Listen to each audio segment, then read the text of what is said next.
I guess if there's one sort of key challenge facing all our clients, it's probably too obvious almost to say, it's complexity. We are seeing people really struggle with the complex data-driven environment that they're expected to manage, and it's all manner of things really. It's keeping up with statutory obligations, industry regulation, general compliance requirements, customer requirements. The customer questionnaire is becoming ever more lengthy and interesting, and indeed the sort of daily task of managing and monitoring cyber threats is becoming a lot more complicated. And as an industry, I always think, as a sort of cyber security industry, we sometimes don't help matters by bombarding people with complex information, whether it be from vendors or consultancy and service companies like our own, penetration testing results, threat intelligence results. There's so much information out there, and sometimes very little context to that information. And even more confusingly, often we use quite similar language when we talk about things, and very, very different things from a penetration test to a fully fledged solution can purport to be offering the same thing. And one of the challenges that lots of people I work with have is that growing lack of control and visibility directly impacts how prepared and informed an organisation can be to deal with attacks. And as I think we can see from the news, they are cybersecurity a fact of life. We no longer ask companies whether they've suffered an incident, but rather what the severity of that incident has been, and if it's anything more than BAU. And one of the impacts of this is that if CISOs or information security officers try and have an informed business conversations with their executive about risk, it can be a very difficult conversation to frame.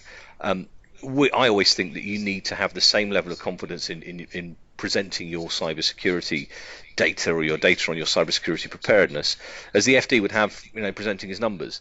And as an industry, we don't really provide that at the moment.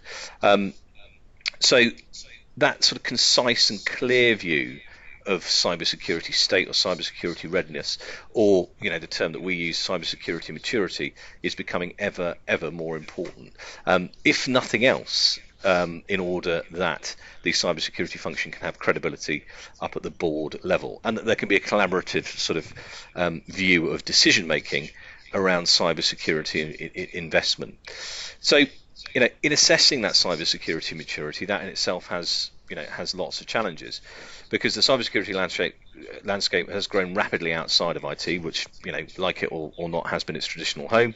And cyber risk touches every aspect of a modern business, across departments, HR for vetting and staff onboarding and perhaps awareness training, to the risk experts, compliance and audit, resilience parts of the organisation, and just general operations really. And the example I often give is that it's very difficult to have a completely technical response to ransomware, but behaviour can influence that greatly.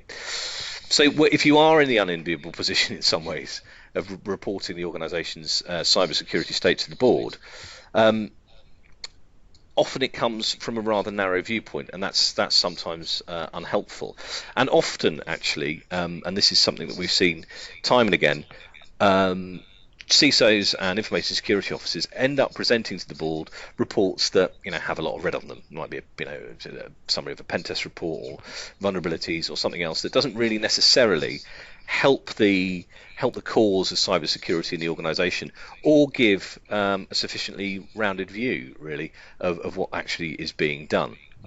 The other side to this, of course, is that a successful cybersecurity organisation is one where nothing happens. So often the board will question, where the investment is going, and what improvements are we actually seeing. And without a reliable metric, it's sometimes difficult to answer that question.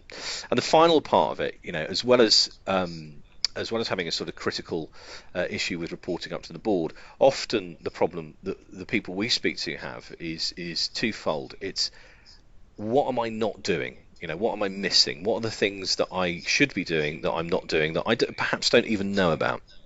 And linked to that in some ways, what's the guy down the road doing? What's my competitor doing? Am I doing all the things that other people in my industry are doing? Am I at least sort of keeping up with the competition as far as my cybersecurity readiness is concerned?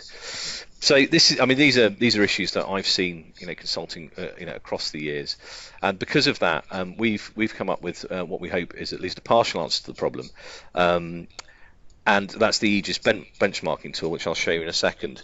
And the idea behind that really is to take a comprehensive view of cybersecurity maturity across a number of domains, and I'll show you those domains in a moment. And in doing so, achieve a number of things really. Achieve concise, clear, KPI and score-driven board-level reporting, so that we can very clearly say, initial cybersecurity state and desired state and the things that we need to get there to the board, and have a very clear, informed discussion, and indeed show movement and achievement over time. So that's the first thing. The second thing is to provide that sort of comprehensive viewpoint. Is to say, okay, this isn't just about the technology. It's about a number of things. It's about governance and compliance. It's about threat intelligence. It's about looking at incidents as they come through. It's also about how good your business is at affecting change and making things happen, at delivering projects, because that's been a key driver in lots of the successful cybersecurity projects that we've seen. Businesses who tend to be good at change tend to be good at cybersecurity projects. So that's one of the domains in the Aegis benchmark.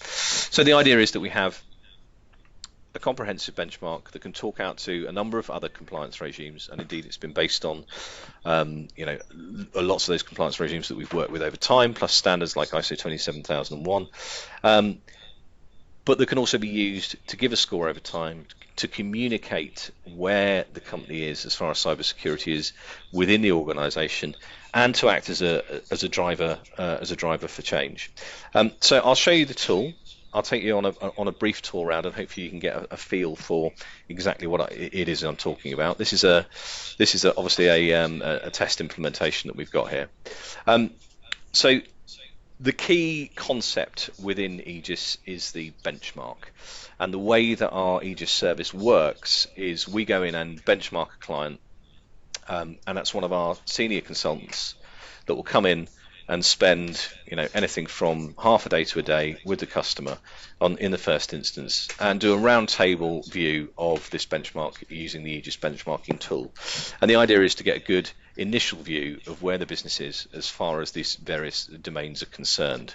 So you can see on the first screen here, we've got various test benchmarks against Acme Company, and some made up ones against CNS Group, and a theoretical sort of FTSE 500 retailer.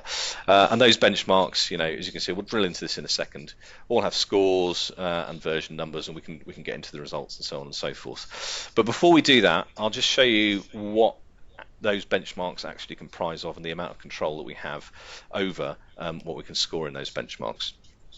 So really, as a result of lots of the work we've done across the years, we've come up with 5 domains, and as I say, this can act as a read once, write many to various different compliance regimes.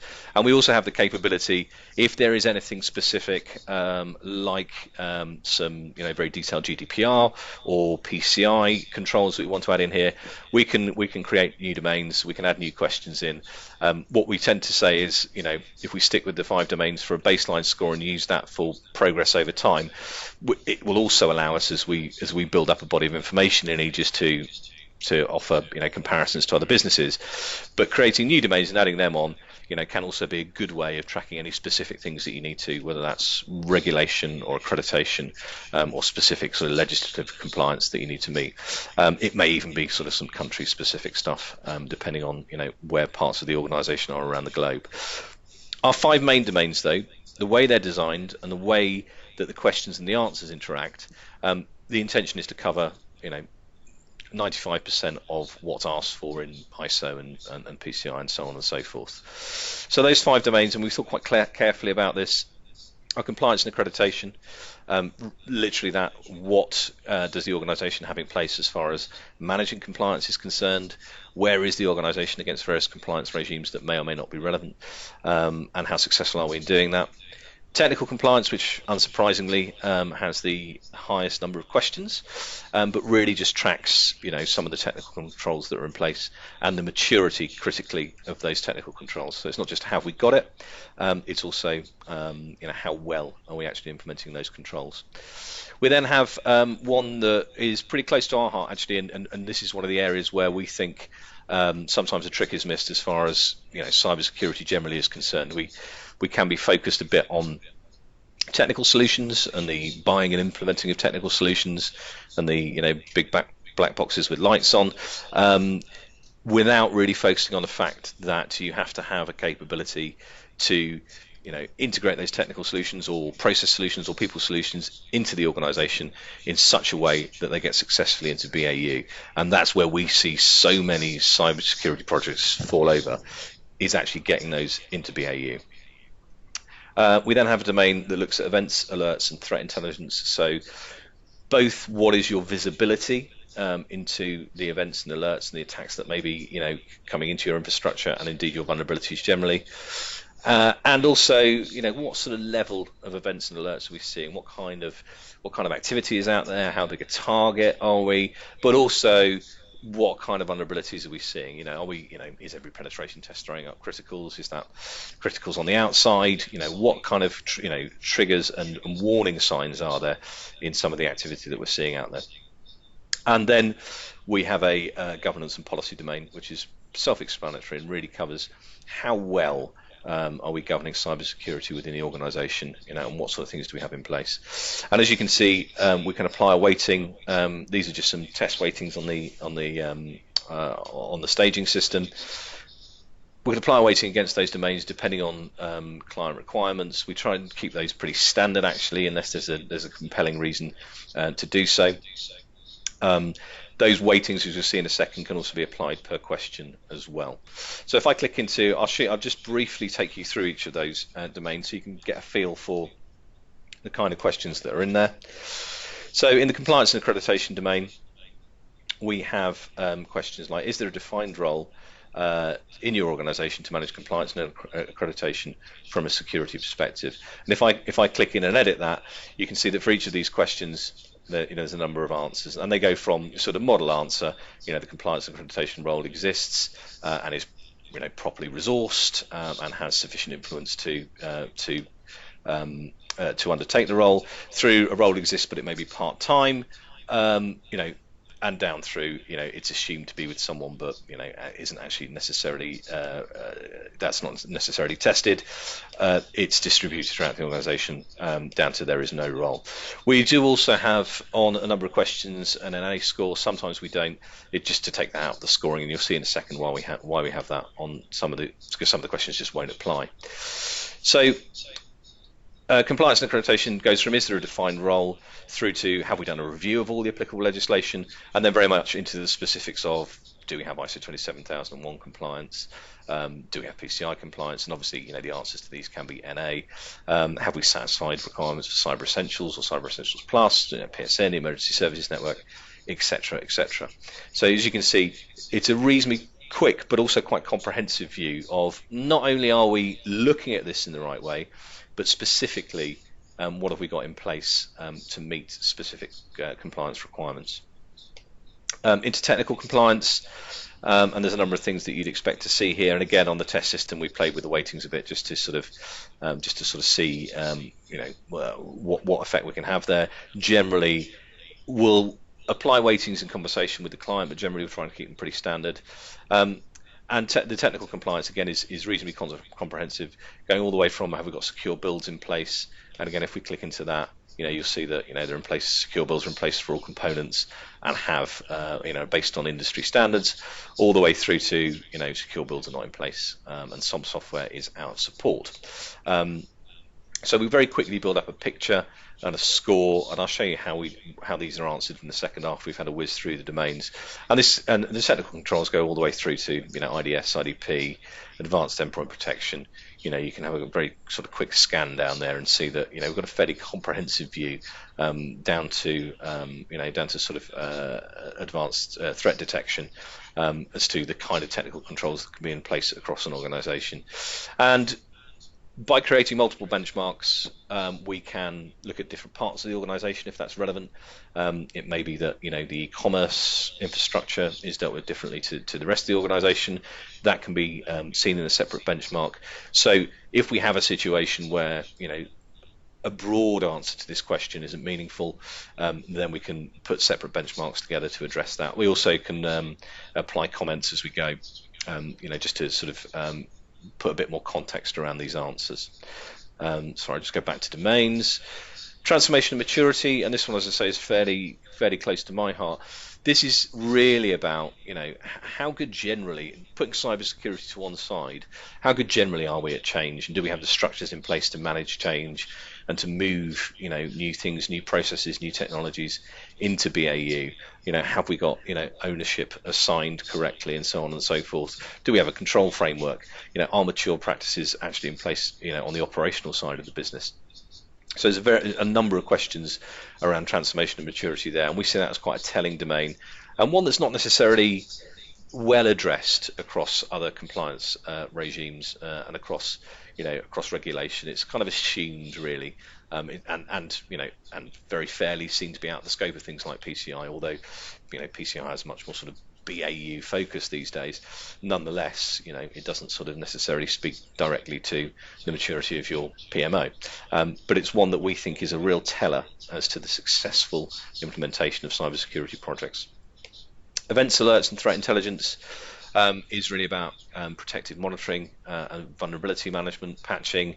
Do we subscribe to a CERT service? Do we subscribe to or manage any threat intelligence services? Anti-phishing.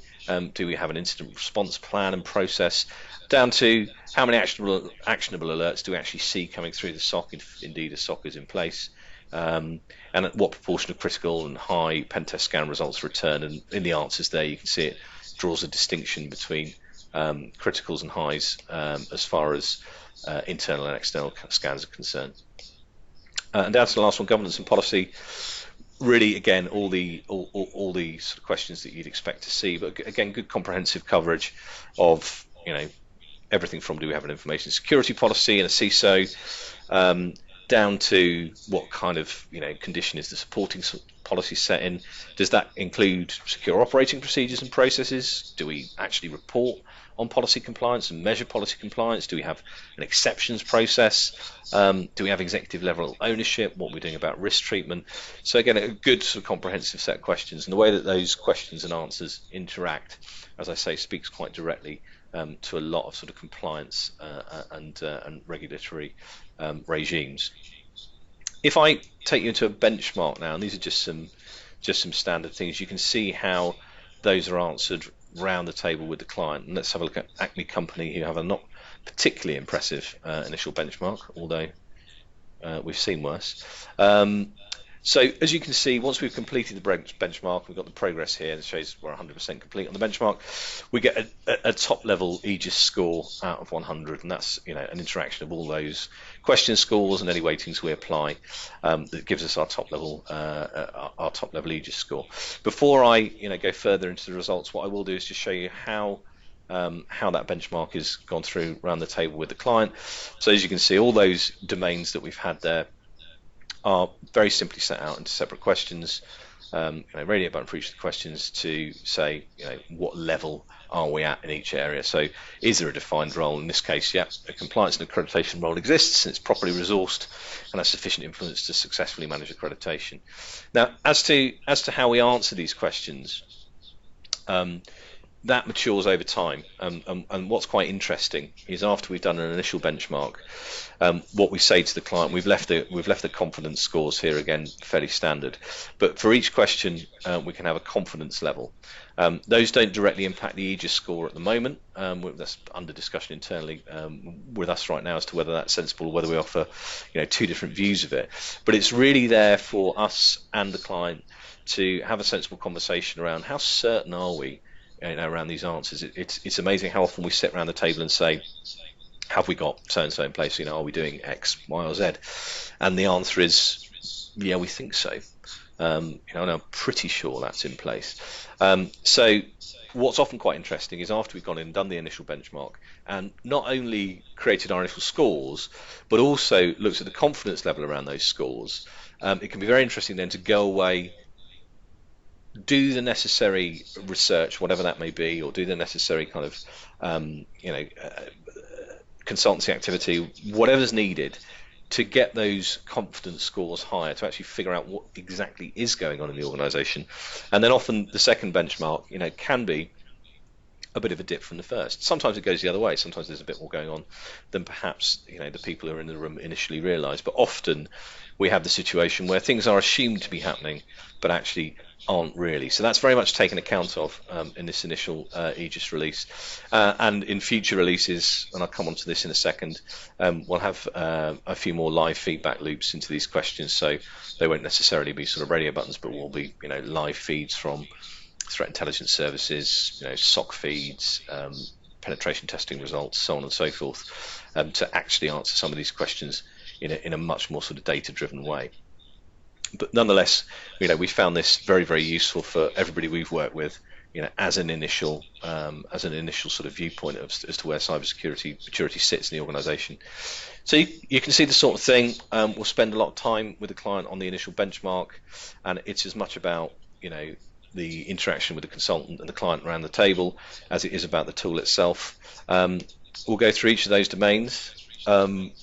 Often it's a very enlightening process for the people in the room from the client side. Often it involves starting some conversations that perhaps should have been happening, or getting some people together who perhaps didn't have insight to some things that are or aren't in place, and really getting under the hood of what exactly is going on in the organisation as far as our cybersecurity state and our cybersecurity maturity, and cutting through a lot of the assumptions that are made really within organisations about where cybersecurity maturity is and where it sits. And as you can see, through the questions and the answers, we do get to quite a detailed view in quite a sort of short amount of time.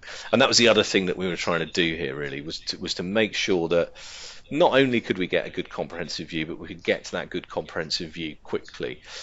We had lots of customers who were kind of throwing their hands in the air really at saying, we want to know where we are, and we want to know our cybersecurity maturity, and we want to know what we need to do, but we don't necessarily want to talk to someone about how that's going to cost tens of thousands of pounds and take months to understand again. Much as that detailed understanding is important, the initial overview, that initial view of where are the hotspots, where are we really falling down, where do we actually need to focus, is a great place to start. And we've seen a great deal of success with that, and found that it's really helped the clients that we've worked with in sort of formulating in their own minds their own priorities, and the best places to start, and the real hotspots, the real areas of focus. So I'll just click through these others. I'm sure you get the feel for it. Each of these can have a comment assigned, and often this is quite an important field, so we'll put applicable tool set, or any projects in flight. So there's a good amount of detail that can be added onto this, and as you'll see in a minute, we can get spreadsheet downloads of this as well, so that we can create some more contextual information around some of the Aegis answers. So through event alerts and threat intelligence and governance and policy, all the same sort of stuff, and that creates a set of results that are quite straightforwardly presented at the moment. So I'll just wait for a benchmarking system to catch up. This is on our staging system, so there we go. So as I said, we have the top level Aegis score. We have some confirmation that it's complete. That gives us a straightforward radar of where we are against the various domains. There's also a heat map, which I think is quite neat, where we can click and hover over, so we can get a very quick view of where are my points of concern, where am I really falling down, and click into that and see, okay, this is about threat intelligence services, and I've got a real sort of hole there as far as threat intelligence is concerned. I've got no real insight into threat intelligence. My technical compliance, there's no email and internet content control deployed, and that might be an area of concern. So the email is just a nice little quick way of looking at perhaps where some of the areas of concern are. As I say, Acme Company have got a bit to do, but they're not alone in that, to be to be perfectly frank. And we also get a fairly sort of basic work stream out of that that says, for the domains, based on our weightings and scores, our confidence and the various other things, we have a risk index to say, and look, lo and behold, no surprise, email and internet content control comes out pretty high as far as our priority is concerned. But that's an interaction of the weighting and the question score, so you can see how that sort of interacts on the way down, and of course the domain weighting as well. That work stream can be outputted to an Excel spreadsheet, and as I say, that with the comments then gives you quite a sort of a good context and a really good solid start for creating that roadmap, that, you know, what does the next 3, 6, 9, 12 months look like in terms of what we need to do to improve our cyber security.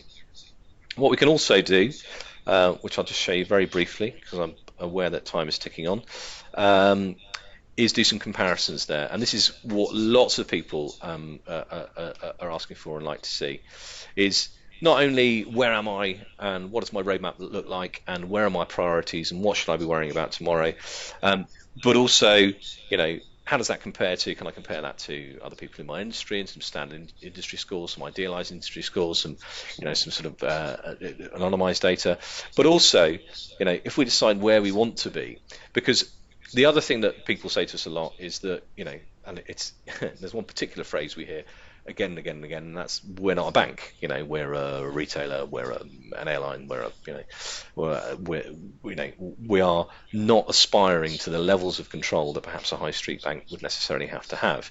Now, my response to that is twofold. One, you know, plenty of people who aren't banks get hacked, but also we understand, you know, it's not a limitless bucket of money, and we do need to apply some priorities, and we do need to decide where it is that this particular business needs to get to. What is our aspiration? Because our aspiration can't just be to be, you know, to be brilliant, to be the best all the time. The money isn't always there to do that, but we can identify those areas of priority, and we can say, okay, we'll create another benchmark that says this is where we want to be across a point in time, and then look at the delta between those. So, you know, this one, we've done an aspirational score for Acme Company. It is quite a sort of a fully featured aspirational score for Acme Company. They don't all look like this, but you can see, you know, from the where we are to, you know, our aspirational score, there's some gaps to close, and that's, you know, you can very quickly see that on the radar map, and there's some sort of very basic domain comparisons here, and we can apply. We can have any number of benchmarks in a comparison. So from our base benchmark to, you know, to stages along the way, or to, you know, various other views into what other people are doing, where we'd like to get to, what gets us over the line for GDPR, what gets us over the line for PCI, we can see where those gaps are. And again, we can output this all to a spreadsheet and actually see question by question, this is where we are, this is where we'd like to get to, and here's what the gap is. So those comparisons are quite a powerful tool, and clients are making quite a lot of use of those to say, you know, we're here now. If we spend this money, this is what we're going to get to. And even the very simple, you know, if you look again at, you know, the sort of benchmark results, even the very simple tool of saying, look, if we spend X money, our cyber maturity score is going to go from 41 to 62, and here's what that means across these domains, and here's the actual impact that we'll be having, and here's the, you know, here's what the heat map looks like afterwards. You know, here's where our improvements in technical control will be. It's a very, very powerful tool for communicating that up and actually showing the impact of cybersecurity spend and improvement over time, which is something that we find lots of our customers struggle with, mainly because of the sort of, you know, the complexity and all of the ground to cover. You know, it's very difficult to communicate to a board that things are improving without necessarily saying everything's okay and completely under control and there's absolutely nothing to worry about. It's just striking that right note of, here's where we've decided we're going to be, here's where we've decided an acceptable level of risk is, and here is the visible improvement that investment has generated. So that's the tool in very, very, very brief overview. lots of, it's I say it's simple but very, very powerful, we found, and we've had some great success so far in the customers that we've engaged with since launch. It's been a very powerful tool for creating debate inside the organization about cybersecurity maturity, for communicating up what needs to be done, communicating the successes, communicating the progress, and also making sure that there's nothing that's not being considered, and developing a straightforward roadmap. And you can see, I'll just very quickly show you, we can set up for every Aegis, much as under this clients tab you see various companies here. Actually, every Aegis instance is client specific, so we don't have multiple different clients in one Aegis instance. We have them all set up separately. They're all username, password, IP, and certificate controlled, so only the client can get to their Aegis instance. All data's UK onshore. So we don't necessarily have multiple companies in here, but clients might want to set up, subdivisions, whatever makes sense, and we can set up users under them and apply administrators and so on and so forth, all the standard stuff that you'd expect. One other thing to say, just very quickly, just to point it out. Hang on, we'll go back there. I think I've already mentioned it. Basically, we can output all of this to Excel, so we can get more contextual information and actually, very easily use the data in Aegis as part of internal documentation, presentations, and so on and so forth. So that's really it as